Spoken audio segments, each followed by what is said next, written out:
வேலைக்கான முதல் படி குவி, ஸ்கில்லிங் எவ்ரிஒன் எவ்ரிவேர். ஓகே, ஷோக்குள்ள போயிடலாம். Welcome to the imperfect show. ஒவ்வொரு வாரம் கமெண்ட்ஸ் நம்ம எதை பத்தி பெருசா பேசுவோம்னா, அந்த வாரம் நிகழ்வுகள் வச்சு நிறைய கேள்விகள் நம்ம நேரில் வந்து கேட்டிருப்பாங்க. அதை வந்து நமக்கு தெரிஞ்சதா சொல்லுவோம், இல்லாட்டி நமக்கு தெரியலனா கூட தெரிஞ்சவங்ககிட்ட கேட்டு பதில் வந்து நம்ம சொல்லிட்டு தான் இருக்கோம். இது அரசியல் நிகழ்வுகளை பொறுத்த வரைக்கும். நம்ம ஒவ்வொரு வாரமும் தனிப்பட்ட நிகழ்வுகள்ல நம்ம என்னென்ன சரியா பண்ணியிருக்கோம், என்னென்ன தவறா பண்ணிருக்கோம், என்னென்ன நம்ம திருத்திக்கணும் அப்படின்ட்டு ஒவ்வொரு வாரமும் நமக்கு ஒரு வீக்லி ரிவ்யூ வச்சுக்கிட்டோம்னா இன்னும் நம்ம எங்கேயோ போய் இருந்திருக்கலாம். கரெக்டா?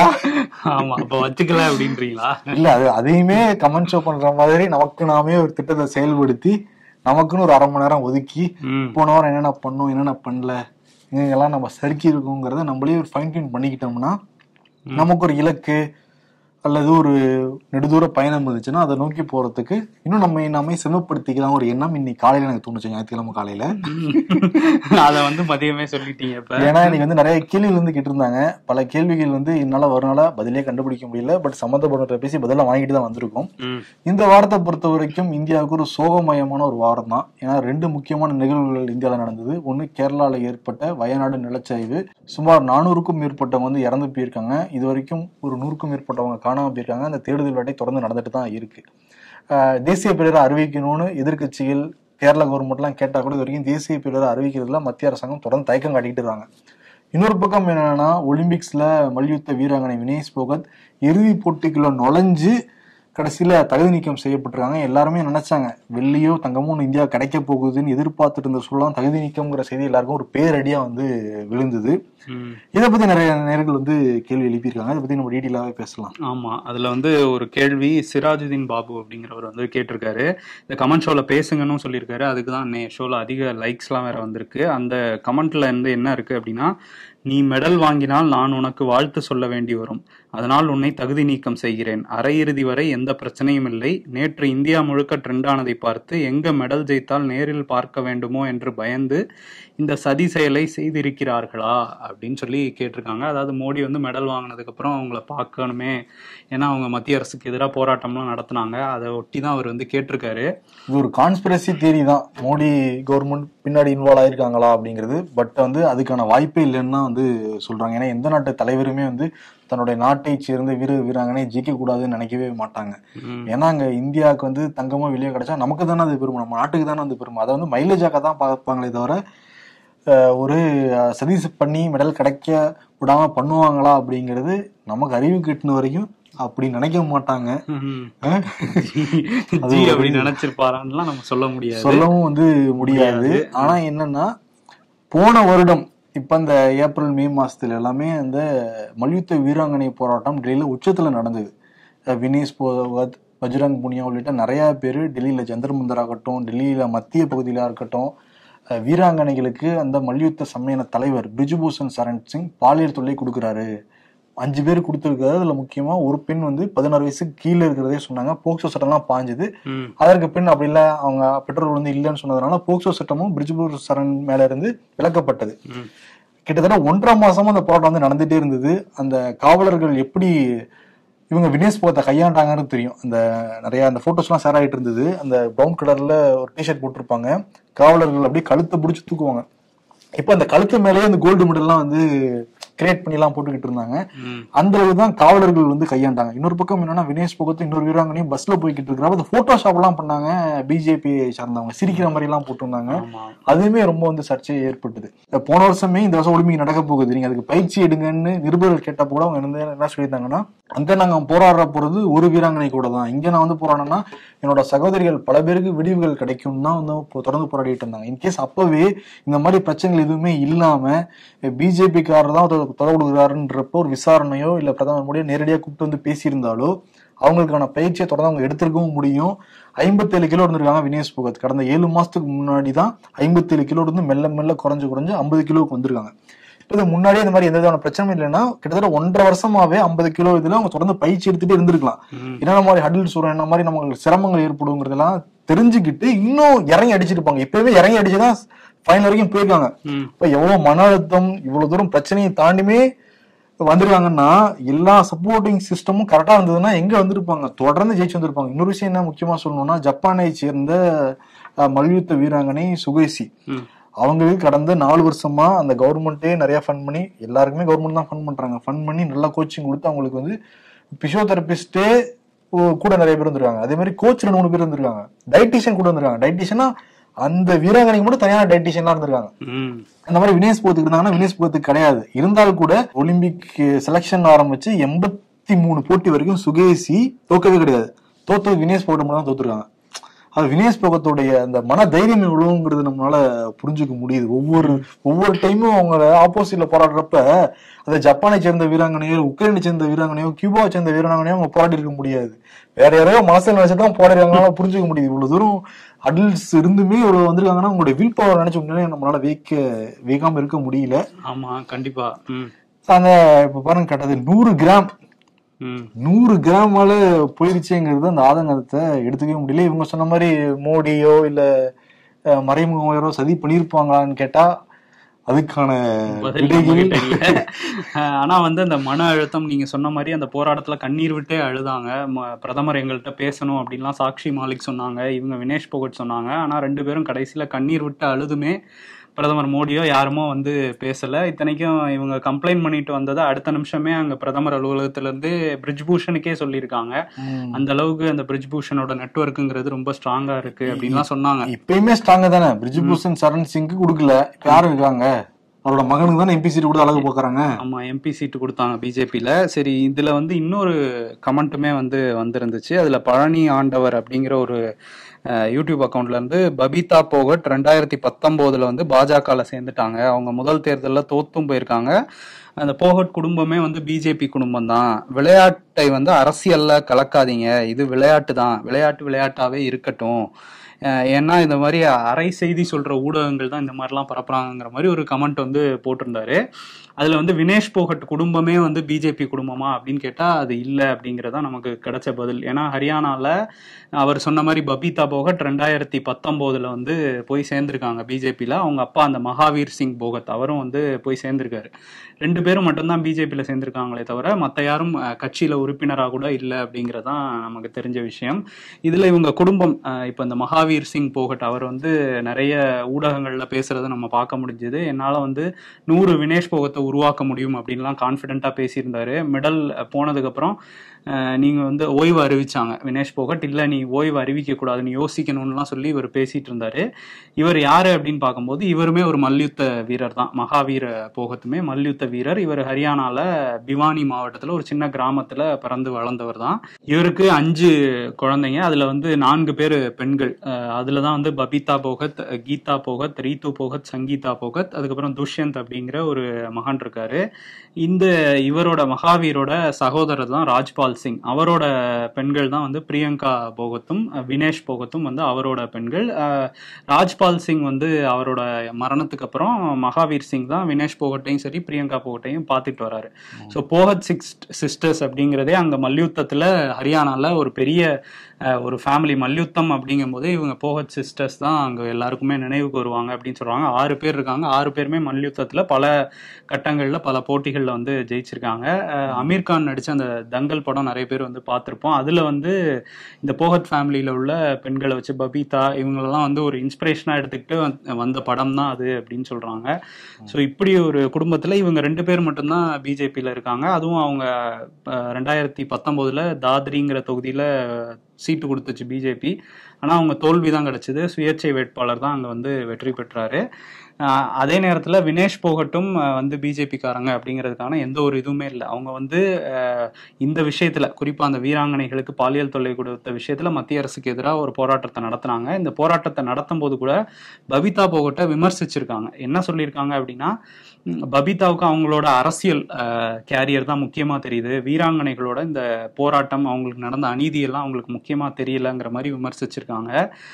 இந்த மல்யுத்த வீராங்கனைகள் போராட்டம் ஆரம்ப கட்டத்துல எப்படி ஒருங்கிணைச்சாங்கன்னா பபிதா தான் ஒருங்கிணைச்சிருக்காங்க. நீங்க வந்து ஜந்தர் மந்தர்ல போராடுங்க, ஆனா எந்த ஒரு அரசியல் தலைவரையும் வேற எதிர்கட்சியில தான் வருவாங்க, அவங்க எல்லாம் உள்ள விட்டுறாதீங்க அப்படின்லாம் சொல்லி பேசியிருக்காங்க. அதுக்கப்புறம் போக போக தான் அதுல கலந்துகிட்ட வீராங்கனைகள்லாம் என்ன சொல்ல ஆரம்பிச்சாங்கன்னா, எங்களோட ஒரு சிஸ்டரா இருந்தவங்க தான் இவங்க பபிதா, இப்ப இவங்களே வந்து எங்களுக்கு எதிராக தான் நடந்துக்கிறாங்க. நாங்க முதல்ல அவங்க வந்து எங்கள்கிட்ட பேசும்போது எங்களுக்கு ஆதரவா நிப்பாங்கன்னு நினைச்சோம், ஆனா அவங்க அதுலயுமே அரசியல் ஆதாயம் தான் தேடிட்டு இருக்காங்க, வேற எந்த கட்சிக்காரங்களும் வந்து இந்த போராட்டம் பெரிய அளவில் மாறிடக்கூடாதுன்னு நினைச்சிருக்காங்கலாம் வந்து அந்த டைம்ல நிறைய பேர் பேசியிருந்தாங்க. அதுக்கப்புறம் அவங்க வந்து ஒரு கட்டத்தில் நிறைய அரசியல் தலைவர்கள் வந்தாங்க. அவங்கள பிரியங்கா காந்தி போய் பார்த்தாங்க, கெஜ்ரிவால் போய் பார்த்தாரு. ஸோ அந்த போராட்டம் இன்னும் பெருசாச்சு. அதனால பபிதாவுக்கும் இவங்களுக்கும் உறவு இருக்கு, அவங்க அக்கா தங்கை கசின் சிஸ்டர்ஸ்லாம் இருக்கே தவிர அவங்களுக்கு அரசியல் ரீதியா அந்த குடும்பமே பாஜக குடும்பம்லாம் நம்ம சொல்லிட முடியாது. பாஜக எதிர்தானே போராடினாங்க அவங்க. பாஜகவை சேர்ந்தவங்களா இருந்தா எதுக்கு வந்து டெல்லியில உட்காந்து 1.5 மாசம் வந்து போராட வேண்டியது இருக்கும்? அது ஒரு சிம்பிளான ஒரு லாஜிக் தான். இன்னொன்னு என்னன்னா, சு வெங்கடேசன் சொன்னதான் ஞாபகம் வருது எனக்கு. அவங்க சொன்னாங்கல்ல, அரசியலையும் விளையாட்டையும் கலக்காதீங்க, 2 வேறு வேறுன்னாரு. அதுக்கு சு வெங்கடேசன் என்ன சொல்லியிருக்காரு அப்படின்னா, எந்த ஒரு தற்செயலான நிகழ்வும் சந்தேகத்துக்கு அப்பாற்பட்டது கிடையாது, விளையாட்டும் அரசியலுக்கு அப்பாற்பட்டது இல்லைங்கிறது தான் சொல்லியிருக்காரு. ஏன்னா தமிழ்நாட்டிலே கிரிக்கெட் வச்சு நிறைய படங்கள்லாம் வந்திருக்கு. எல்லா படங்களும் பாக்குறப்ப அரசியலும் விளையாட்டும் பின்னி பிணைஞ்சதுதாங்கிறது நமக்கு தெரியும். ஜெய்ஷா எப்படி போய் பிசிசிஐல உட்கார்ந்தாரு, இதோட அரசியல் சொல்லணும். ஆமா, பிரதீப் ராஜ் அப்படிங்கிற நேர் வந்து கேட்டிருக்காரு, அந்த SC ST மக்களுக்கான இடஒதுக்கீடு உள் ஒதுக்கீடு பத்தி ஒரு தீர்ப்பு வந்தது உச்சநீதிமன்றத்துல இருந்து, அதை பத்தி விரிவா பேசுங்க அப்படின்னு சொல்லி கேட்டிருக்காரு. ஏன்னா அதுல சில சர்ச்சைகளும் போயிட்டு இருக்கு, சில தலித் தலைவர்களும் அதுக்கு எதிராக வந்து பேசிட்டு இருக்காங்க. இதுல என்ன பிரச்சனை அப்படிங்கிறது நிறைய பேருக்கு சந்தேகம் இருக்கலாம். என்ன அப்படின்னா, உச்சநீதிமன்றம் விசாரிச்சு ஒரு தீர்ப்பு சொன்னாங்க. 7 நீதிபதிகள் அமர்வுல இந்த விஷயம் வந்து வந்தது. அதுல வந்து 6 நீதிபதிகள் வந்து SC ST மக்களுக்கு இடஒதுக்கீட்டுல உள் ஒதுக்கீடு கொடுக்கலாம் அப்படின்னு வந்து சொல்லியிருந்தாங்க. அதாவது பட்டியல் பழங்குடி இன சாதிகள்ல நிறைய பிரிவுகள் இருக்கு. அந்த பிரிவுகள்ல ரொம்ப பின்தங்கி இருக்கவங்களுக்கு உள் ஒதுக்கீடு கொடுக்கலாம் அப்படின்னு வந்து சொல்லியிருந்தாங்க. இங்க வந்து தமிழ்நாட்டுல 2009 கலைஞர் கருணாநிதி வந்து அப்போ முதல்வராக இருந்தாரு. அப்போ வந்து அருந்ததியினருக்கு உள் ஒதுக்கீடு கொடுத்திருந்தாரு அந்த டைம்லே. இதை ஒட்டி பஞ்சாப்லயும் இந்த மாதிரியான சில விஷயங்கள் வந்து பண்ணியிருந்தாங்க. ஆனா வந்து பஞ்சாபுக்கு அதுல வந்து பஞ்சாப் ஹரியானா ஹைகோர்ட் அந்த உள் ஒதுக்கீடுக்கு தடையெல்லாம் விதிச்சிருந்தாங்க. அந்த தடையில மேல்முறையீடு போய் தான் இந்த வழக்கு வந்து உச்சநீதிமன்றம் வரையும், அதுவும் 7 நீதிபதிகள் அமர்வு வரையும் இந்த வழக்கு வந்திருந்தது. இதுல நிறைய பேர் இந்த உள்ஒதுக்கீடு பத்தி நிறைய பெட்டிஷன்ஸ் இருந்தது, எல்லாத்தையும் சேர்த்தே வந்து விசாரிச்சிருந்தாங்க. அதுல வந்து 6 நீதிபதிகள், தலைமை நீதிபதி சந்திரசூட் உட்பட 6 நீதிபதிகள் வந்து பட்டியல் பழங்குடியில ரொம்ப பின்தங்கி இருக்கவங்களுக்கு உள் ஒதுக்கீடு வழங்கலாம் அப்படிங்கிற தீர்ப்பை தான் கொடுத்திருந்தாங்க. பேலா திரிபாதி இவங்க மட்டும் வந்து இல்ல, இந்த வழக்குல வந்து நான் மாறுபட்ட தீர்ப்பு கொடுக்குறேன்னு அவங்க வந்து இது கொடுக்க கூடாது அப்படின்னு வந்து சொல்லியிருந்தாங்க. அந்த 6 நீதிபதிகளும் என்ன சொல்லியிருந்தாங்கன்னா, மாநில அரசுகளுக்கு அதிகாரம் உண்டு உள் ஒதுக்கீடு கொடுக்கணும் அந்த தீர்ப்புல வந்து சொல்லியிருந்தாங்க. ஸோ இந்த தீர்ப்பை இங்கே உள்ள திமுக தலைவர் மு.க. ஸ்டாலின் உட்பட எல்லாருமே வந்து வரவேற்றிருந்தாங்க, கொண்டாடி இருந்தாங்க. இதில் ஆனால் சில எதிர்ப்புகளும் வந்தது. அதுக்கு காரணம் என்னன்னா, அந்த தீர்ப்பில் மனோஜ் மிஸ்ரா அப்புறம் தலைமை நீதிபதி சந்திரசூட் இவங்க 2 பேரும் கிரீமி லேயர் நான் கிரீமி லேயர் அதை பற்றி எந்த கருத்துமே சொல்லலை. அதில் 4 நீதிபதிகள் வந்து அந்த கிரீமி லேயர் நான் கிரீமி லேயர் பற்றி பேசியிருந்தாங்க. கவாய் வந்து பேசியிருந்தாரு, விக்ரம்நாத், பங்கஜ் மித்தல், அப்புறம் சதீஷ் சந்திர சர்மா இவங்க 4 பேருமே வந்து கிரீமி லேயர் பற்றிலாம் பேசியிருந்தாங்க. அது கொண்டு வரணும் அப்படின்னு சொல்லி பேசியிருந்தாங்க. அதுலேயும் வந்து நீதிபதி பங்கஜ் மித்தல் வந்து என்ன சொல்லியிருந்தாருன்னா, முதல் தலைமுறையினர் வந்து இடஒதுக்கீடுல ஒரு உயர்ந்த கட்டத்துக்கு வந்துட்டாங்கன்னா அடுத்த தலைமுறைக்கு இடஒதுக்கீடே கொடுக்கக்கூடாது அப்படிங்கிற மாதிரியான ஒரு விஷயத்தை வந்து சொல்லியிருந்தாரு. ஸோ இந்த கிரீமி லேயர் நான் கிரீமி லேயரை கடுமையாக வந்து எதிர்த்திருக்காங்க சில தலைவர்கள். குறிப்பாக வந்து மாயாவதி வந்து இந்த உள் ஒதுக்கீடே வந்து கொஞ்சம் சர்ச்சையாக மாறும், ஏன்னா கன்ஃபியூஸ் ஆகும், நிறைய இதில் வந்து ரிசர்வேஷனே இல்லாத அளவுக்கு ஒரு பிரச்சனையை கொண்டு வரும்லாம் மாயாவதி வந்து பகுஜன் சமாஜ் கட்சி தலைவர் வந்து எதிர்ப்பு தெரிவிச்சிருந்தாங்க. ராம்தாஸ் அத்வாலே மத்திய இணையமைச்சராக இருக்காரு, அவருமே வந்து இந்த கிரீமி லேயர்லாம் கொண்டு வந்தால் பெரிய பிரச்சனை தான் வரும் அப்படின்னு சொல்லி அவருமே எதிர்ப்பு தெரிவிச்சிருந்தாரு. இங்கே விசிகா தலைவர் திருமாவளவனுமே வந்து அந்த விஷயத்தை வந்து எதிர்த்திருந்தாரு. அவர் என்ன சொல்லியிருந்தாருன்னா, இந்த வருமான வரம்பு முதல்ல கிரீமி லேயர் நான் கிரீமி லேயர் ஆனால் என்ன அப்படின்னு பார்த்துடலாம். என்னன்னா, கிரீமி லேயர் அப்படிங்கிறது இந்த ஓபிசி இடஒதுக்கீட்டில் இருக்கு. அதில் என்னவா வச்சிருக்காங்கன்னா, ஓபிசி மக்களில் ஆண்டுக்கு 8 லட்சத்துக்கு மேலே வருமானம் இருக்கு அப்படின்னா அந்த குடும்பம் வந்து கிரீமி லேயர், அவங்களுக்கு வந்து இடஒதுக்கீட்டில் உள் ஒதுக்கீடு கிடைக்காது அப்படின்னு வந்து சொல்றாங்க. அதுவே நான் கிரீமி லேயர் 8 லட்சத்துக்கு கம்மியாக இருந்துச்சுன்னா அவங்களுக்கு உள் ஒதுக்கீடு கொண்டு வந்து இன்னும் அவங்கள பொருளாதாரத்தில் மேம்படுத்தலாம்னு இந்த நான் கிரீமி லேயர் முறை வந்து சொல்லுது. ஆனால் இதை வந்து அப்பையிலேருந்தே கடுமையான எதிர்ப்பு இருக்கு. அதிமுகல இருந்து கூட இதெல்லாம் வந்து எதிர்த்திருந்தாங்க, திமுகவும் இது எதிர்ப்பு தெரிவிச்சிருந்தாங்க. என்ன காரணம் அப்படின்னா, இடஒதுக்கீடு அப்படிங்கிறது பொருளாதாரத்தில் மேம்படுத்துறது இல்லை, ஒரு சமூகத்தில் அவங்க சாதியால் ஒடுக்கப்படுறாங்க, ஸோ அது அவங்க சமூகத்தில் ஒரு மேம்படுத்தணும் அவங்கள அப்படிங்கிறதுக்காக கொண்டு வந்தது. அதை தாண்டி அதிகாரத்தில் இடம் கொடுக்கணும், கல்வியில் அவங்களுக்கு வந்து சரியான இடம் இடம் கிடைக்கணும் அப்படின்னு சொல்லி தான் கொண்டு வரோம். இதுல வந்து எதுக்கு பொருளாதாரம் வருது அப்படிங்கிற கேள்வியை இவங்கெல்லாம் முன்வைக்கிறாங்க. ஸோ அதனால தான் இப்போ வந்து வருமான வரம்பை வச்சுக்கிட்டு ஒரு கிரீமி லேயர் நான் கிரீமி லேயர்னு கொண்டு வரதை விசிகா வந்து எதிர்க்கிறோம்னு சொல்லியிருக்காங்க. அதே மாதிரி முதல் தலைமுறை மேலே வந்துட்டாலே அடுத்த தலைமுறைக்கு இடஒதுக்கீடு வேணாம்னு ஒரு தீர்ப்பில் இருக்கதே எனக்கு வந்து அதிர்ச்சியாக இருக்குன்னு திருமாவளவன் வந்து சொல்லியிருக்காரு. ஸோ இந்த விஷயத்தில் இந்த கிரீமி லேயர் நான் கிரீமி லேயர் தான் சர்ச்சையாக மாறி இருக்கு. இப்போ எல்லா கட்சிகளுமே இந்த கிரீமி லேயர் அப்படிங்கிற விஷயத்த வந்து எதிர்த்துட்டு இருக்காங்க. அதனால வந்து இப்போ என்ன பண்ணியிருக்காங்கன்னா மத்திய அரசுல இருந்து அமைச்சர்கள்லாம் சேர்ந்து மோடியை சந்திச்சு ஒரு கூட்டம் போட்டிருக்காங்க. அந்த கூட்டத்தில் இந்த கிரீமி லேயர் நான் கிரீமி லேயர்னு உச்சநீதிமன்றம் ஒரு பரிந்துரை சொல்லியிருக்காங்க. அதை நிச்சயமா அரசு வந்து ஏத்துக்காது அப்படின்னு சொல்லிட்டாங்க. ஸோ மத்திய அரசு இந்த கிரீமி லேயர்லாம் SC ST ஒதுக்கீடுல கொண்டு வர போறது இல்லைங்கிறது உறுதியாயிருச்சு. நிச்சயமா இந்த இடஒதுக்கீடை பத்தி நிறைய பேருக்கு நம்ம நேரில் நிறைய பேருக்கு நிச்சயம் புரிதல் இருந்திருக்கும். சில பேருக்கு அந்த புரிதல் இல்லாமல் இருக்கும். அதுக்காக நான் சின்ன விஷயம் நான் இங்க சொல்ல ஆசைப்படுறேன். என்னன்னா இப்போ ஒலிம்பிக் நடந்துகிட்டு இருக்கு. அந்த ஃப்ரீ ஸ்டைல் 50 kg பிரிவு, அதே மாதிரி ஃப்ரீ ஸ்டைல் 53 kg 56 kg எல்லாம் நடந்துகிட்டு இருக்கு. இப்போ 50 கிலோ 50.100 கிராம் அதிகமாக இருந்தா கூட அவங்க ரிஜெக்ட் பண்ணி விட்றாங்கன்னா நீங்க வந்து வலிமையா இருப்பீங்க அது அவங்களோட அப்படின்ட்டு. இப்போ 50 கிலோ கீழே இருக்கவங்க 50 கிலோ கீழே இருக்கவங்க தான் போட்டிப்பட முடியும். 53 கிலோ இருந்தாங்கன்னா அங்கதான் போட்டிப்பட முடியும். இப்போ 50 கிலோ இருக்கவங்க 53 கிலோ வரைக்கும் போட்டி போட விட்டா யார் ஜெயிப்பாங்க? வலிமையா இருக்கவங்க தான் ஜெயிப்பாங்க. அதுதான் இடஒதுக்கீடுங்கிறது.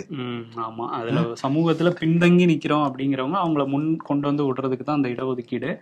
சில பேருக்கு அந்த ஏற்கனவே அந்த முன்னாடியே நிற்பாங்க அவங்க, அதனால வந்து எல்லாரையும் சமமா ஒரு கோட்டில் நிக்க வைக்கணும் அப்படிங்கிறதுக்காக தான் இந்த இடஒதுக்கீடு. திரும்ப அவர் சொல்றதுலயே ஒரு தலைமுறை படிச்சு வந்துட்டா அடுத்த தலைமுறைக்கு கொடுக்க கூடாது அப்படின்னு சில பேர் சொல்றாங்கல்ல. அதுலயே என்னன்னா அவங்களுக்கு கிட்டத்தட்ட 2000-3000 ஆண்டுகள் அடக்கி வச்சுக்கிட்டு இருக்காங்க. ஒரு தலைமுறையை மட்டும் படிச்சு ஓகேன்னா அது ஏற்புடையதே கிடையாது தான். அது இந்த தேசிய பேரிடர் அப்படிங்கிறது நம்ம சொன்ன மாதிரி பெரிய விவாதமாக இருக்குது. நம்ம கமெண்ட்லேயே வந்து நிறைய பேர் கேட்டிருந்தாங்க தேசிய பேரிடர்னா என்ன, அதுக்கான கிரைட்டீரியா என்ன அப்படின்லாம் சொல்லி எப்போ அறிவிப்பாங்கன்னு சொல்லி கேட்டிருந்தாங்க. மசூதுங்கிறவர் கேட்டிருக்காரு, அருள் பிரகாஷ்ங்கிறவர் வந்து கேட்டிருக்காரு, அரவிந்த் அப்படிங்கிறவர் வந்து கேட்டிருக்காரு, பிரகதீஷ் அப்படிங்கிறவர் என்ன சொல்லியிருக்காருன்னா சுனாமி வந்து தேசிய பேரிடராக அறிவிக்கலை அப்படின்னு நாராயண திருப்பதி சொல்லியிருந்தார்ல, அதுவே ஒரு அபத்தமான விஷயம். ஏன்னா பேரிடர் மேலாண்மை சட்டமே 2005 தான் வந்துருந்துச்சு அப்படிங்கிறத சொல்லியிருக்காரு. ஆமாம், 2005 தான் வந்து பேரிடர் மேலாண்மை சட்டம்லாம் கொண்டு வந்தாங்க. 2004 டிசம்பர் மாசம். ஆமா, ஆறுமுகம்ங்கிறவர் கேட்டிருக்காரு. நிறைய பேர் நம்ம படிச்சுக்கிட்டே இருக்கலாம், அவ்வளவு பேர் வந்து இந்த தேசிய பேரிடர் அப்படிங்கறத பத்தி கேட்டிருக்காங்க. ஆமா, அது என்ன கிரைட்டீரியா அப்படின்னு வந்து கேட்டிருக்காங்க. கவர்மெண்ட்டை பொறுத்த வரைக்கும் 2005 தான் இந்த பில் வந்து பாஸ் பண்றாங்க, அமெண்ட்மெண்ட் ஆகுது. தேசிய பேரிடர்ங்கிறது இயற்கை பேரிடர் மட்டுமல்லன்னு தான் வந்து சொல்றாங்க. அதனால இது எந்த கிரிட்டீரியாக்குள்ளேயும் அடக்க முடியாது. அதனால இது மத்திய அரசாங்கம் நினைச்சா மட்டும்தான் தேசிய பேரிடரா வந்து அறிவிக்கலாம், இல்ல அறிவிக்காம போகலாம். முழு கண்ட்ரோல் முழு சுதந்திரம் அவங்களுக்கு மட்டும் தான் இருக்கு. ஆமா, அதுலயும் வந்து இப்ப பிஜேபி கவர்மெண்ட் என்ன கை காட்டுறாங்கன்னா 2013 UPA கவர்மெண்ட், அப்ப காங்கிரஸ் வந்து ஆட்சியில இருந்தப்ப அவங்க சொல்லியிருக்காங்க நாடாளுமன்றத்துல தேசிய பேரிடரா ஒரு இயற்கை பேரிடர் அறிவிக்கணும் அப்படின்னு எந்த பாலிசியுமே நம்ம கவர்மெண்ட்ல இல்லைன்னு. அதே தான் நாங்களும் சொல்றோம், அப்படி எந்த பாலிசியுமோ எந்த ஒரு வரையறையுமோ இல்லை. அதனால தேசிய பேரிடருங்கிறது எல்லாத்தையும் அறிவிச்சிட முடியாது அப்படின்னு சொல்லியிருக்காங்க. ஏன்னா கொரோனா டைம்லேயே வந்து அதை நோட்டிஃபைடு டிசாஸ்டர், ஒரு குறித்து வைத்துக் கொள்ள வேண்டிய ஒரு பேரிடராக தான் இதை வந்து நாங்கள் சொல்றோம் அப்படின்னு சொல்லியிருந்தாங்க. ஆமா, அதனால என்னன்னா எப்பயுமே காங்கிரஸ் எதிராக தான் பண்ணிக்கிட்டு இருப்பாங்க. இந்த விஷயத்துல காங்கிரஸே நாங்கள் ஃபாலோ பண்றோம்னு சொல்லிட்டு மாறுதட்டுறாங்களாம் பாஜக காரங்க. சரி, இன்கேஸ் தேசிய பேரிடரை அறிவிச்சாங்கன்னா என்னென்ன மாதிரி நன்மைகள் கிடைக்கும் அப்படின்னா, மத்திய அரசுடைய ஒரு தலையீடு இருக்கும். மத்திய அரசு வந்து மீட்பு பிரிவினர் வந்து அனுப்புவாங்க, மறுவாழ்வு நடவடிக்கைகள் வந்து தொடர்ந்து வந்து ஈடுபடுவாங்க. அதே மாதிரி நிதி வந்து அதிக லெவல்ல வந்து ஒதுக்கீடு செய்யப்படும் அந்த மாநிலங்களுக்கு. இப்போ வந்து பட்ஜெட்ல எப்படி ஆந்திராவுக்கும் பீகாருக்கும் நிறைய நிதி ஒதுக்குனாங்களோ அதே மாதிரி சிறப்பான ஒரு பட்ஜெட்டுங்கிறது அந்த பகுதிக்கு அந்த மாநிலத்துக்கு வந்து ஒதுக்கப்படும். அதே மாதிரி பிற மாநில உதவிகளையும் வந்து கேட்க முடியும். இப்போ தமிழ்நாடு உதவி செஞ்சோம், தெலுங்கானா வந்து உதவி செஞ்சாங்க. இப்போ வட மாநிலங்கள்ல இருந்து என்ன அவங்களுக்கு தேவையோ அதை வந்து ஈஸியா வாங்கி பெற முடியும். அதுக்கு மத்திய அரசு வந்து உதவி பண்ணுவாங்க. இதெல்லாம் தாண்டி சர்வதேச உதவியுமே அந்த மாநிலம் வந்து கேட்கலாம். சர்வதேச உதவிக்கு டாக்ஸஸ் எல்லாம் இருக்கும், அதெல்லாம் இல்லாம கூட உள்ள வருங்கிறத சொல்றாங்க. மீட்பு மற்றும் மறுவாழ்வு நடவடிக்கைகள் மேற்கொள்றதுக்கு ரொம்ப தீவிரம் காட்டப்படுமா அந்த இடத்த பழையபடி கொண்டு வரதுக்காக. அதே மாதிரி நீண்ட கால மறுவாழ்வு திட்டங்களும் செயல்படுத்தப்படும். அடுத்த 10 ஆண்டுகளுக்கான இந்த ரோட் மேப் என்ன, அடுத்த 25 ஆண்டுக்கான ரோட் மேப் என்ன, 2047 வரைக்கும் போட்டு வச்சிருக்காரு மோடி. அது மாதிரி பாதிக்கப்பட்ட இடங்களும் ரோட் மேப் மாதிரி போட்டு வச்சு ஒரு நீண்ட கால மறுவாழ்வு திட்டங்களும் இருக்கும் அப்படின்னு சொல்றாங்க. இதெல்லாம் தாண்டி விரைவான தகவல் பரிமாற்றம். இப்ப அது நடந்து முடிஞ்சே 10 நாள் ஆயிடுச்சு. உடனடியாக அறிவிக்கும் தேசிய பேரிடருங்கிறது அதே மாதிரி ஒருங்கிணைந்த செயல்பாடு, தொழில்நுட்ப ஆதரவு, பொதுமக்களுடைய பங்களிப்பு இதெல்லாமே இருக்கும்னு சொல்றாங்க. ஏன்னா குஜராத்ல பூமி வந்தப்ப பொதுமக்களோட பங்களிப்பு எல்லாமே இருந்தது. இப்ப அந்த மாதிரிதான் பொதுமக்கள்கிட்ட இருந்தும் கூட ஃபண்ட் வாங்கிக்க முடியும், மேம்படுத்த முடியும். தேசிய பேரிடர் அறிவிச்சாங்கன்னா அந்த பகுதி கிடைக்கிற நன்மைகள். ஆனா இவங்க அறிவிக்க முடியாதுன்னு டைரக்டாவே சொல்லிட்டாங்க. முதல்ல இன்டைரக்டா சொல்லிட்டு இருந்தாங்க, பூசி முழுகுனாங்க. வயநாடு முன்னாள் எம்பி ராகுல் காந்தியுமே அதுக்கு ஒரு பெரிய ஸ்பீச்சே கொடுத்துருந்தாரு. 400 பேருக்கு மேல 200 பேருக்கு மேல இறந்து போயிருக்காங்க, இப்ப 400 பேருக்கு மேல ஆயிருச்சு. ஆமா, அப்ப வந்து பேசும்போது அவர் அப்படி சொல்லியிருந்தாரு. 200 பேருக்கு மேல இறந்து போயிருக்காங்க, அறிவிக்கணும்னு நிறைய தரவுகளையும் அவரையும் வச்சாரு. தரவுல வச்சா கூட பாருங்க, கவர்மெண்ட் தான் நீங்க அறிவிக்கல, நாங்களும் அறிவிக்கலன்னு போயிட்டாங்க. ஆமா, இப்பவுமே என்ன சொல்றாங்கன்னா 2013 உத்தரகாண்ட் வெள்ளம் பெரிய அளவுல வந்தது. அப்பயுமே வந்து ஒரு சிவியர் இது பேரிடர், அதாவது ஒரு தீவிர பேரிடரா அறிவிச்சு நிதி தான் ஒதுக்குனாங்க, கூடுதல் நிதி அப்படின்னு சொல்லியிருக்காங்க. எதையுமே தேசிய பேரிடரா அறிவிச்சதே இல்லை அப்படின்லாம் வந்து மத்திய அரசு தரப்புல இருந்து சொல்றாங்க. அவங்க எதான் அக்னாலஜ் பண்ணுவாங்கன்னு நமக்கு தெரியவே இல்லை. ஏன்னா இப்ப சென்னை வெள்ளத்தை அவங்க வந்து பாத்துட்டு போனாங்க, ஒன்னும் இல்லை. தூத்துக்குடியும் பாத்துட்டு போனாங்க, இல்ல. தூத்துக்குடி, சென்னை நான் சொல்றது கிட்டத்தட்ட 8 மாவட்டங்கள் ஒன்னும் பண்ணல. இப்ப பிரதமர் மோடி வந்துட்டு பாத்துட்டு போயிருக்காரு. ஆமா, இதெல்லாம் நடந்திருக்கு. சரி, வயநாடுக்கு கூடுதல் நிதியாவது ஒதுக்குறாங்களாங்கிறது தான் பார்க்கணும் நம்ம. ஆமா, ஷேக் ஹசீனா வாழ்க்கை வரலாறு பத்தி பேசுங்க, மாணவர்கள் போராட்டத்தை விரிவா பேசுங்க அப்படின்னு சொல்லியிருக்காங்க. போன வாரத்தோட ஒரு மிகப்பெரிய ஹேப்பனிங்காகவும் அந்த வங்கதேச பிரதமர் நாட்டை விட்டு ஓடி இந்தியாவுக்கு வந்தது வந்து ஒரு பெரிய டாப்பிக்காக தான் இருந்தது. அதில் ஷேக் ஹசீனாவோட வரலாறு அப்படின்னா, அவங்க அப்பா முஜிபுர் ரஹ்மான் அவர் தான் வந்து வங்கதேசத்தோட தேச தந்தையாகவே அவர் தான் பார்க்குறாங்க. அவர் தான் வந்து இந்த சுதந்திர போராட்டத்தில் முன்னின்று போராடி வெற்றியை பெற்றுக் கொடுத்து வங்கதேசம் ஒரு தனி நாடாக மாறுறதுக்கான ஒரு முக்கிய தலைவராக இருந்தார். அவரோட மூத்த மகள் தான் வந்து ஷேக் ஹசீனா. அவருக்கு வந்து 3 மகன்கள் 2 மகள்கள். அதில் ஹசீனா, ரெஹானா அவங்க 2 பேர் தான் இப்போ உயிரோடு இருக்காங்க. என்னன்னா, அவர் வந்து வங்கதேசம் தனி நாடாக ஆச்சு. அதுக்கப்புறம் வந்து அவரே வந்து அங்கே அதிபராக வந்து வழி நடத்த ஆரம்பிச்சாரு. ஆனால் இராணுவத்தோட ஒரு மோதல் இருந்துகிட்டே இருந்தது. அதனால இராணுவம் வந்து 1975 அவரை படுகொலை செஞ்சுட்டு ஆட்சியை கைப்பற்றினாங்க. அவரை மட்டும் இல்லாமல் அவரோட 3 மகன்கள், மனைவி எல்லாரையுமே வந்து கொலை செஞ்சாங்க இராணுவத்தை சேர்ந்தவங்க. ஆனால் வந்து ரெஹானாவும் ஷேக் ஹசீனாவும் வந்து அப்போ ஜெர்மனியில் இருந்ததுனால அவங்க வந்து தப்பிச்சுக்கிட்டாங்க. ஜெர்மனிலேருந்து அவங்க வங்கதேசத்துக்கு வர முடியாத ஒரு சூழல் தான் இருந்தது. அப்போ இந்திரா காந்தி கிட்ட பேசி இந்தியாவில் தான் அப்போ கொஞ்ச நாள் வந்து தஞ்சம் அடைஞ்சிருந்தாங்க. அதுக்கப்புறம் வந்து 1981 திரும்ப வங்கதேசத்துக்கு போய் அவங்க அப்பாவோட அந்த அவாமி லீக் கட்சியை வந்து திரும்ப வந்து மீட்டுருவாக்கம் செஞ்சு அவங்க வந்து நிறைய பிரச்சாரங்கள் செஞ்சு மக்கள்கிட்ட ஒரு செல்வாக்கை உருவாக்க ஆரம்பிச்சாங்க ஷேக் ஹசீனா. அங்கேருந்து ஒரு 15 வருஷம் கழிச்சு தான் அவங்க வந்து பிரதமராக ஆக முடிஞ்சது. அவங்க 1996 2001 வரையும் வங்கதேசத்தோட பிரதமராக இருந்தாங்க. திரும்ப 2001 அந்த வங்கதேச தேசியவாத கட்சி அவங்க கிட்ட ஆட்சியை வந்து இழந்துட்டாங்க. அவங்க தான் அந்த தேர்தலில் ஜெயிச்சு கலிதா ஜியா வந்து பிரதமராக மாறினாங்க. 2006 வரையும் கலிதா ஜியாவோட ஆட்சி இருந்தது. அப்போ வந்து அவாமி லீக் உட்பட மற்ற கட்சிகள்லாம் அந்த 2006 தேர்தல் வந்து இவங்க வந்து முழுக்க முழுக்க சர்வாதிகாரமாக அவங்க ஜெயிக்கிற மாதிரி தான் அந்த தேர்தல் நடத்த போறாங்கன்னு ஒரு பெரிய போராட்டம் வெடிச்சுது. அந்த போராட்டமும் கலவரமாக மாறிச்சு. கலவரமாக மாறினோன்னா திரும்ப அங்கே இராணுவத்தோட உதவியோட இடைக்கால ஆட்சி தான் ஒரு 2 வருஷம் இருந்தது. அந்த 2 வருஷத்துல ஒரு மிகப்பெரிய மக்களோட ஒரு நம்பிக்கை நாயகியாவே மாறினாங்க ஹசீனா. அவங்க தான் வந்து திரும்ப இந்த நாட்டை வந்து மீட்டு கொண்டு வர முடியும் அப்படின்னு சொல்லி ஒரு மக்கள் வந்து அவங்க மேல ஒரு பெரிய ஹோப் வச்சிருந்தாங்க. இராணுவ ஆட்சி வந்து ரொம்ப நிலை இல்லாத ஒரு ஆட்சியா இருக்கு, நம்ம பொருளாதார ரீதியாக நிறைய பிரச்சனைலாம் இருக்குது, ஒரு நிலையான ஆட்சி வேணும்னா அவங்க தான் வரணும்னு நினச்சாங்க. அதனால வந்து அங்கே வந்து ஒரு அமோகமான வெற்றி தான் அந்த 2008 டிசம்பர் கடைசியில் நடந்த தேர்தலில் ஷேக் ஹசீனா கிடச்சிது. 2009 திரும்ப அவங்க வந்து பிரதமராக மாறுறாங்க. அதுக்கப்புறம் தோல்வியே அவங்க பார்க்கல, தொடர்ந்து அடுத்தடுத்து ஜெயிச்சுக்கிட்டே தான் இருந்தாங்க ஷேக் ஹசீனா. ஆமா, இப்ப ஜனரல் எலெக்ஷன்ல கூட எதிர்கட்சிகள்லாம் ஜெயில வச்சுட்டாங்களாம் அவங்க. ஆமா, அதனால அவங்களே ஜெயிச்சுக்கிட்டாங்க. ஓட் பர்சன்டேஜ் 44% தான். ஆமா, அதுல வந்து என்னன்னா அந்த 2009 ஜெயிச்சப்ப அவங்க வந்து அந்த நம்ம நாட்டுக்கு ஏதாவது பண்ணணும்னு நினைச்சிருப்பாங்க போல. அப்ப கொஞ்சம் வந்து டெமோக்ராட்டிக்கா இருந்திருக்காங்க, சர்வாதிகமா நடந்துக்கல. அப்ப என்ன பண்ணியிருந்தாங்கன்னா, அங்க வங்கதேசத்துல ஜவுளித்துறை வந்து விரிவாக்கம் பண்ணணும் அப்படின்னு சொல்லி விரிவாக்கம் பண்ணி ஏற்றுமதி இறக்குமதின்னு சொல்லி நிறைய முதலீடுகளை வந்து நாட்டுக்குள்ள கொண்டு வந்தாங்க. கொண்டு வந்ததுனால ஏழை நாடா இருந்த வங்கதேசம் கொஞ்சம் வளர்ச்சி பாதையை நோக்கி போக ஆரம்பிச்சது. தனிநபர் வருமானம்லாம் வந்து அதிகரிச்சிருக்கு. இந்தியாவோட அதிகமாச்சு. 2016 இந்தியாவோட தனிநபர் வருமானத்தோட ஏழை நாடான்னு சொல்லப்பட பங்களாதேஷ்ல அதிகமா இருந்தது அங்க. ஆமா, அதனால பொருளாதாரம் ஒரு மாதிரி மேல வந்துட்டே தான் இருந்துச்சு. அப்பதான் அடுத்தடுத்து தேர்தல்ல ஜெயிச்சோன்னா நீங்க சொன்ன மாதிரி போன தேர்தல்ல எதிர்கட்சிகள்லாம் ஒடுக்கிட்டு நம்ம தான் ஜெயிக்கிறோங்கிற மாதிரியே தேர்தல் ஆணையத்தையும் கைக்குள்ள போட்டுக்கிட்டு அவங்க வந்து ஒரு சர்ச்சைக்குரிய வகையில ஒரு தேர்தல் நடத்தி அதுல ஜெயிச்சு 5வது முறையா நான் தான் பிரதமர்னு அவங்களே போய் உள்ள உட்கார்ந்தாங்க.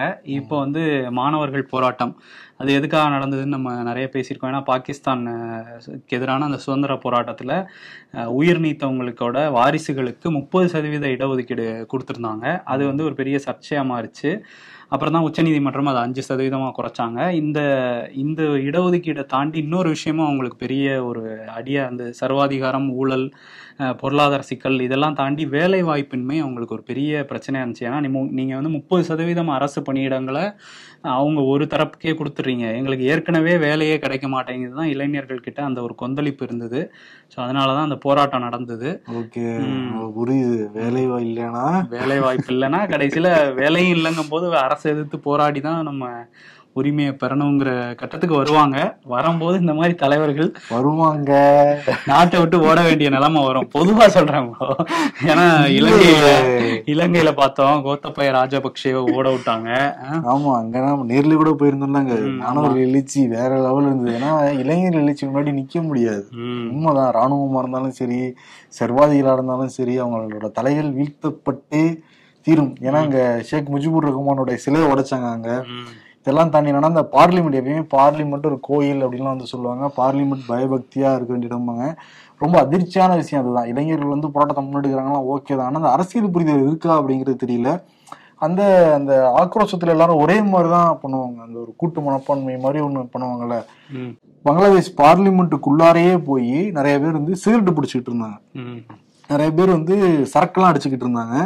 அங்க இருக்கிற நாற்காலிகள் மேல கால் போட்டு உட்காந்து ஹாயா உட்காந்து நிறைய பேர் சபாநாயகர் சீட்டு எல்லாம் உட்காந்து உத்தரவானா வந்து போட்டுக்கிட்டு இருந்தாங்க. நிறைய பேர் இந்த ஷேக் ஹசீனா எதிர்கட்சி தலைவர்லாம் உட்காந்து இடத்துல போயிட்டு இந்த மாதிரி நம்மலாம் அந்த சும்மா செட் ப்ராப்பர்ட்டி பண்ணுவாங்க, போஸ்ட் கொடுக்க போகலாம், அந்த மாதிரி ரியல் பார்லிமெண்ட்டுக்குள்ளேயே பண்ணிட்டு இருந்தாங்க. இதெல்லாம் தாண்டி என்ன கொடுமை அப்படின்னா, ஷேக் ஹசீனா அவங்க தங்கியிருந்து அந்த மாளிகைக்குள்ளாரையே நுழைஞ்சு அவங்க பயன்படுத்தின சோஃபா, சேரு, ஏசி, டிவி எல்லாத்தையும் எடுத்துட்டு போனதை தாண்டி அவங்களுடைய உடைகளுமே எடுத்துட்டு இருந்தது வெற்றிக்கான கொண்டாட்டமா வந்து ஈடுபட்டு இருந்தாங்க. அந்த காட்சியெல்லாம் பார்க்கறோம், ரொம்ப அருவருப்பா தான் இருந்தது. ஆமா, உள்ளாடைகள்லாம் எடுத்து அது ஏதோ வெற்றி கொண்டாட்டத்துல பண்ற மாதிரி பண்ணாங்க. இதுக்கு நிறைய பேர் கண்டனம் பதிவு பண்ணிட்டு இருக்காங்க. ஏன்னா இது வந்து கோத்தபய ராஜபக்சேக்கு பண்ணப்ப இந்த மாதிரி ஒரு விஷயம் நடக்கல, ஒரு பெண் அப்படிங்கிறதுனால ஆணாதிக்கத்தை காட்டுறாங்க அப்படிங்கிற மாதிரியான கமெண்ட்ஸ் வந்தது.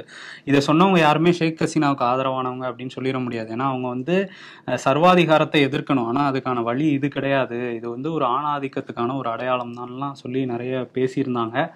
ஸோ அதெல்லாம் வந்து நம்ம ஏற்றுக்கொள்ள முடியாதுதான். போராட்டக்காரர்கள் வந்து அவங்கள ஓகே நான் சரியான ஆட்சி கொடுக்கலங்கும் போது அவங்கள வெளியேற்றுறதுங்கிறது மக்கள் போராட்டம் கண்டிப்பா வரவேற்கக்கூடிய விஷயம். அதுல இந்த மாதிரியான விஷயங்கள் நடக்கும்போது அதை ஏத்துக்க முடியாது. இன்னொன்னு, ஒரே நாள்ல இந்த மாதிரி போராட்டம்லாம் வெடிக்காது. பைலப் ஆகிட்டே இருக்கும். 1, 2, 3, 4, 5, 10, 20, 25, 50 வரைக்கும் தாங்குவோம். அதுக்கப்புறம் தாங்குச்சுன்னா என்னங்கிறது, அது எல்லா இடங்களையும் குடும்பமா இருக்கட்டும், நண்பர்களா இருக்கட்டும், இல்ல அலுவலகமா இருக்கட்டும், எல்லா இடங்களுக்குமே அது வந்து பொருந்தும். ஆமா, ஓகே 2, 3 இருக்கப்ப இருக்கும். மெல்ல திருப்பி அழுத்தம் கொடுத்துட்டே இருக்கப்போ ஒரு நாள் வெடிச்சே தான் தீரும். அதான் பல நாடுகள் நம்ம வந்து தொடர்ந்து பார்த்துக்கிட்டு இருக்கோம். ஆனா என்னன்னா, ஷேக் ஹசீனா பண்ண தவறு என்னன்னா, எலெக்ஷன்லாம் முறையா கண்டக்ட் பண்ணிடணும். ஏன்னா அமெரிக்கா பங்களாதேஷ் எலெக்ஷனை அங்கீகரிக்க கிடையாது. பல நாடுகள் அங்கீகரிக்கவே இல்லை பங்களாதேஷ் எலெக்ஷன் நடக்கல. ஏன்னா மக்கள் எண்ணோட்டம் வேறையா இருக்கு, நடந்துகிட்டு இருக்கிறது வேறையா இருக்குங்கிற பட்சத்துல அது இன்னும் கோபமாயிடுவாங்க. ஆமா, சில சர்வாதிகாரிகள் இந்த மாதிரிதான் தேர்தல் நடத்தி புதின்லாம் வந்து இப்போ எதிர்கட்சி தலைவர் அலெக்சி நாவல்னி அவர்லாம் வந்து கிட்டத்தட்ட இப்போ இறந்தே போயிட்டாரு. அந்த மாதிரி ஒடுக்கிட்டு தான் தேர்தலையும் நடத்தினாங்க. சில நாடுகள்ல எதிர்கட்சிகளே கிடையாது, அந்த மாதிரி நிலைமையெல்லாம் இருக்கு. வடகொரியா என்ன நடக்குதுன்னு நமக்கு தெரியாது. ஆமா, அது தெரியாது. ஆமா, தெரியாது. இது வந்து அந்த மாதிரி நடத்துற நாடுகள் வேணா இந்த வங்கதேச எலெக்ஷனை வந்து சப்போர்ட் பண்ணிருக்கலாம். பட் நிறைய ஃப்ரீ ஃபேர் எலெக்ஷன் நடக்கிறவங்க எல்லாம் வந்து இந்தியா வந்து வாழ்த்து சொன்னாங்க. இருந்தாலும் நம்ம ஒரு டெமோக்ராட்டிக்கான ஒரு நாடு தான், இல்ல சொல்ல வரேன்னா அது என்னன்னா வரும். இப்ப வடகொரியாங்கிறது சர்வாதிகார நாடு எல்லாருக்குமே தெரியும். அங்க தலைமுறையா அப்படியேதான் இருக்காங்க. வேற கூகுள் தெரிஞ்சிருக்கணும், இல்ல வேற நியூஸ் பார்த்துருக்கணும் அப்படின்னா மட்டும்தான் அவங்களுக்கு வந்து இப்படிலாம் இருக்கு போல இருக்குன்னு தெரிஞ்சுக்கிட்டு வருவாங்க. ஆனா வங்கதேசம், ஸ்ரீலங்கா, உலகத்துல என்ன நடக்குதுன்னு எல்லாமே தெளிவா தெரியும். அவங்ககிட்ட போயிட்டு நீங்க சர்வாதிகாரத்தை காட்டீங்கன்னா அந்த மக்கள் ஏத்துப்பாங்களா? திருப்பி தான் அடிப்பாங்க. ஆமா, அதனால வந்து இதெல்லாம் பாத்துக்கோங்க, பார்த்து இருந்துக்கணும். சர்வாதிகாரிகளுக்கு சொல்லிக்கிறது அதுதான். நம்ம ஷோ பாப்பாங்கல்ல சர்வாதிகாரிகள். சர்வாதிகாரிகள் ஏன்பா நம்ம ஷோ பார்க்க போறேன்?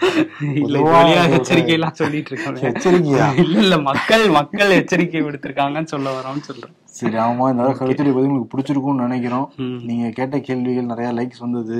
எங்களை விமர்சனம் பண்ணி கூட நாங்க வந்து படிச்சிருக்கோம் இன்னைக்கு. அதனால நீங்க என்ன கேள்வினாலும் கேளுங்க, பதில் சொல்ல கடமைப்பட்டுக்கிறோம். அதே மாதிரி இன்னைக்கு என்னன்னா, நான் ஷோ முடிச்சுட்டு போய் இந்த வீக்ல என்ன தவறு பண்ணேங்கிறத எழுதி வச்சு திருத்தி வைப்பேன் அடுத்த வாரம். முடிஞ்சா நீங்களும் வந்து ட்ரை பண்ணுங்க. கமெண்ட் ஷோ பாக்குற நேரங்கள் ஞாயிற்றுக்கிழமை தான் வரப்போகுது. அது கொஞ்சம் ரிலாக்ஸா தான் இருப்போம். அட்லீஸ்ட் படுக்க போறதுக்கு முன்னாடி ஒரு 10 நிமிஷம் 5 நிமிஷம் கூட சரி தவற திருத்திக்கிட்டோம்னா வருங்காலம் வசந்த காலமா இருக்கட்டும். ஏன்னா இப்பவே ஆகஸ்ட் கிட்டத்தட்ட வந்துருச்சு. இப்பதான் 2024 தொடங்கினமா இருந்தது. எட்டி பாக்குறதுக்கு 2024 இருக்கு. நன்றி. தொழில்நுட்பத்தை விரல் நுனியில் கற்றுக்கொள்ள இந்தியாவின் தலை சிறந்த தளம் குவி. இது உங்கள் ப்ரொஃபஷனல் கல்விக்கான vernacular edtech brand. Skilling everyone everywhere.